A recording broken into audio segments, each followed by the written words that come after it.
Hello everyone, I'm Fire, and welcome to a new kind of video for my channel. As I stated previously, I want to dabble in making videos other than Let's Plays, primarily as practice. To that end, I will start making analysis videos. I'm not sure how this will turn out, given the nature of my speaking style and poor ad-libbing ability. Not that I'm not using a script right now.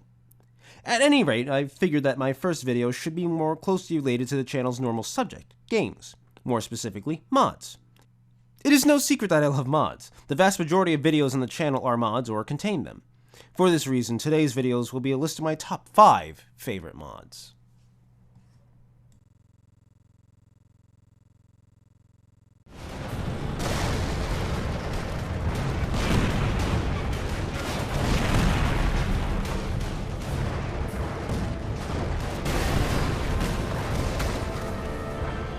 Few modders ultimately care about the aesthetics of the original developers. This is often with good reason, as game devs tend to be rather minimalist and fail to push their games to limits. Risk is often not something to be associated with game development. Not so for Eastern Front.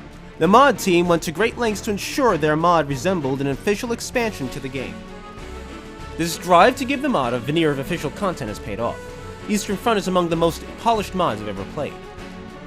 Eastern Front, somewhat obviously, is focused on the Eastern Front of World War II, adding 2 full factions to the game, the Soviet Union and the Ostheer. Both have unique playstyles, the Soviets as slow burners and the Ostheer as early rushers. Each have entirely unique units, artwork, and voiceovers in the appropriate languages. The mod even adds a large amount of music, though sadly not enough to fill all the gaps. It is this high level of completion, polish, and attention to historical detail that placed Eastern Front at number 5. What would come after?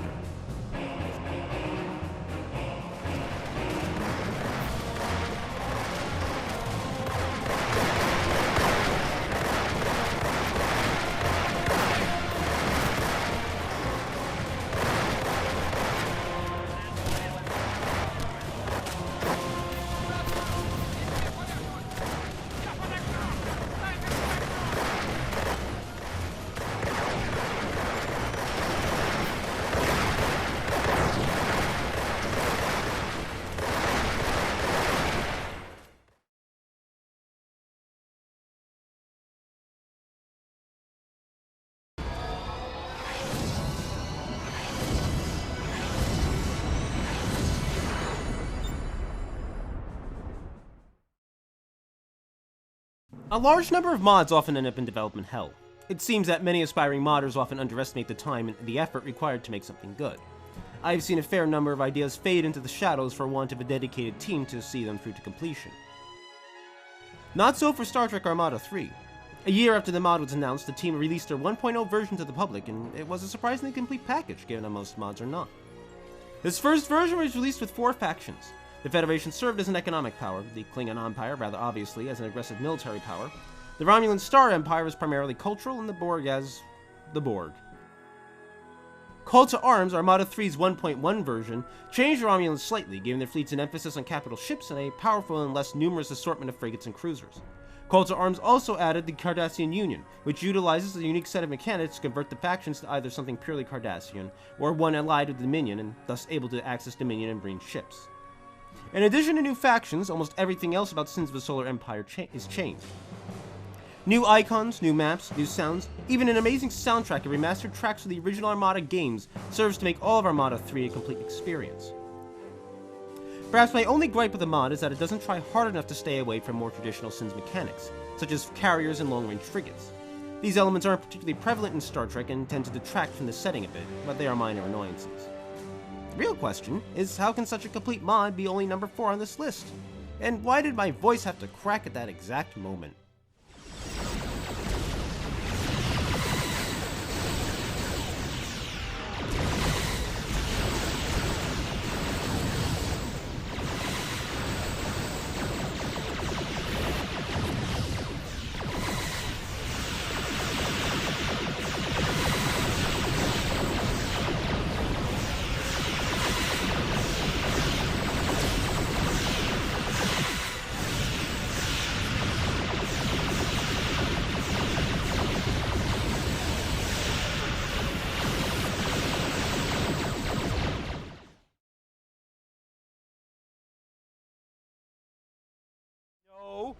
No.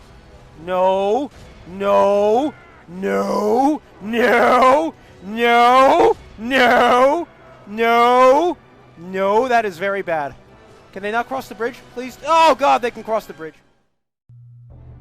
A problem I have with most Lord of the Rings games is they tend to take Tolkien's Arda and turn it into a very generic setting. Middle-earth looks less like the progenitor of modern fantasy fiction and more like modern fantasy fiction. Not so with Third Age Total War. For this mod, the developers seem to put a heavy emphasis on remaining true to the lore. No summonable Tom Bombadils to sing the crap out of orcs, and no hobbits running around outside of the Shire on adventures. Instead, the focus is on armies and replicating the great wars throughout the ages of Middle-earth, and Third Age delivers spectacularly. The armies of Gondor hold fast against an unrelenting black tide. The horsemen of Rohan thunder across the plains by the hundreds to their aid. The elves of Mirkwood loose thousands of arrows into trolls and other fell creatures. The kingdom of Arnor is re-established, against lore, and marches to take the fight to Mordor at the side of Gondor. These sites are the very reason this mod has been the focus of my channel since the very beginning. Even better, Third Age Total War has spawned multiple submods, some of them comprehensive in an attempt to expand upon the work done by the original team, long gone from the modding scene. Some, like MOS, add improved functionality and many little details. Others, such as Divide and Conquer and Dagor Enor, attempt to expand the world and the number of factions available to play. Yet, how can one of my favorite mods for the channel possibly be only number 3 on the list?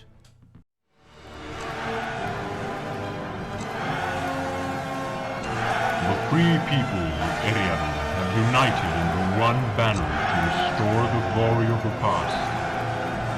The proud kingdom of Armada has risen from the ruins.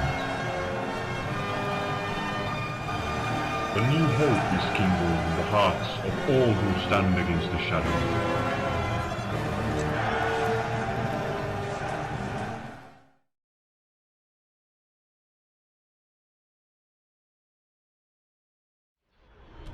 Space station Yes, damaged. and yes, there's the Imperial fleet.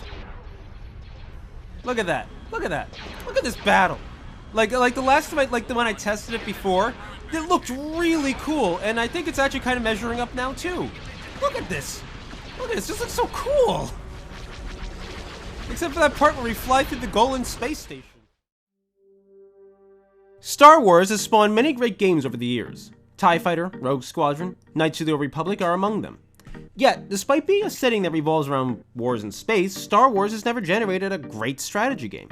Galactic Battlegrounds was hampered by the Age of Empires engine, while both Rebellion and Force Commander had great ideas with extremely poor execution. Empire at War attempted to rectify this by combining the grand strategy aspects of Rebellion with their strategic ground combat of Force Commander with respectable results. Results that were then ruined by its Forces of Corruption expansion. But a mod team decided that Empire at War wasn't good enough, which it just wasn't. Putting hours of painstaking research in, they sought to make the game anew. Instead of Star Destroyers with 6 gun batteries, they would give them all 120 guns. Instead of fighters' squadrons of 5 ships, a dozen, all accurately armed and with proper speed and maneuverability. Instead of battles with a dozen ships or so, entire fleets would struggle for control of star systems, and from such dreams was Phoenix Rising born. In addition to making ships more accurate, the team reworked the entire engine, creating researchable tiers of ships and troops and different weapons to go with them. Now there is a profound difference between using a heavy laser cannon and a heavy turbo laser, both in terms of power and range. Heroes are far more numerous, from the famous Luke Skywalker and Darth Vader, to the seemingly inconsequential Davish Krail and Commander Prodigy, and come with powerful traits and abilities on both strategic map and battle maps.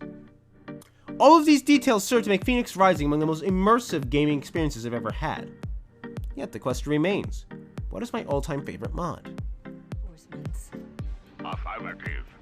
Order confirmed. They don't have much in the way of defenses here at all. On my Let's way. show them what we're made of. Right, Davish Krail? That's right. Plotting course. En route. Not gonna send in too many ships. Don't need it. They have no planetary defenses to speak of.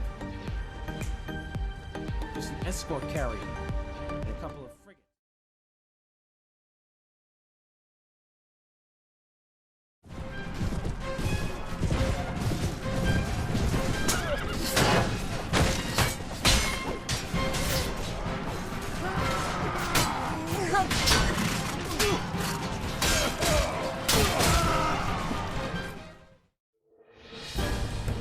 Mountain Blade is a bit of an enigma.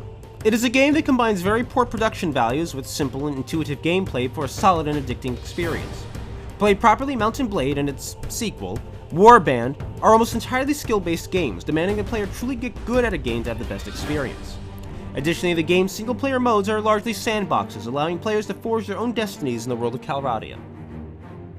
It is these elements, I believe, that have fostered a very strong modding community for the game, with dozens of great ideas eventually blossoming into something greater.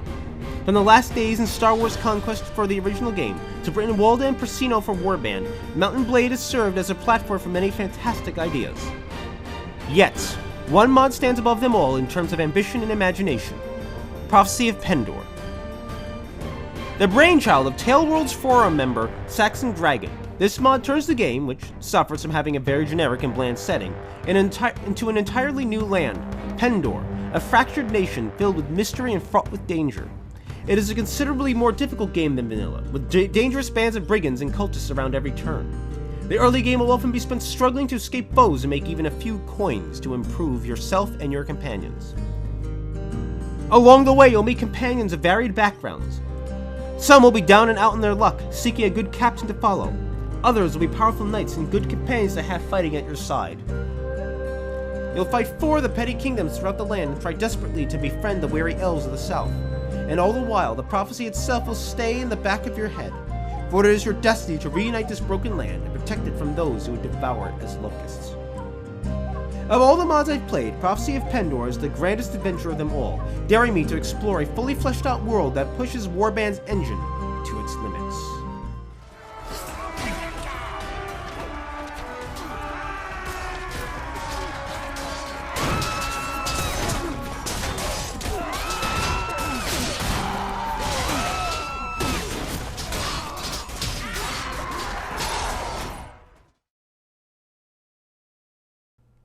And there you have it, my first analysis video, just a short list of my top 5 mods. I figure that's going to be a little rough around the edges, and I figure that it's not really focused enough, and that I'm very good at making concise descriptions of things, for lack of a better word. As you may have noted, all 5 of my little blurbs for each mod was very much on the short side. I kind of hope to make something longer. But I don't want to be terribly ambitious either, because I'm not really sure how long this is going to take to edit, what it's going to take to make it look good when I edit it. So I figure that I'm going to take a very minimalist approach to this particular video, and just try to get some minor feedback for it. So if you enjoyed it, be sure to leave a like and a comment down below. If there's things that you didn't like about it, or if you just flat out didn't like it, be sure to let me know as well. I'm not opposed to criticism, though I might smart at it occasionally. It's very important for people to accept criticism, to learn and grow, and to ultimately better themselves. At any rate, thank you for watching. Once again, I hope that you enjoyed this. I hope that you'll also check out some of the mods that I mentioned in here, besides, well, the obvious Third Age Total War.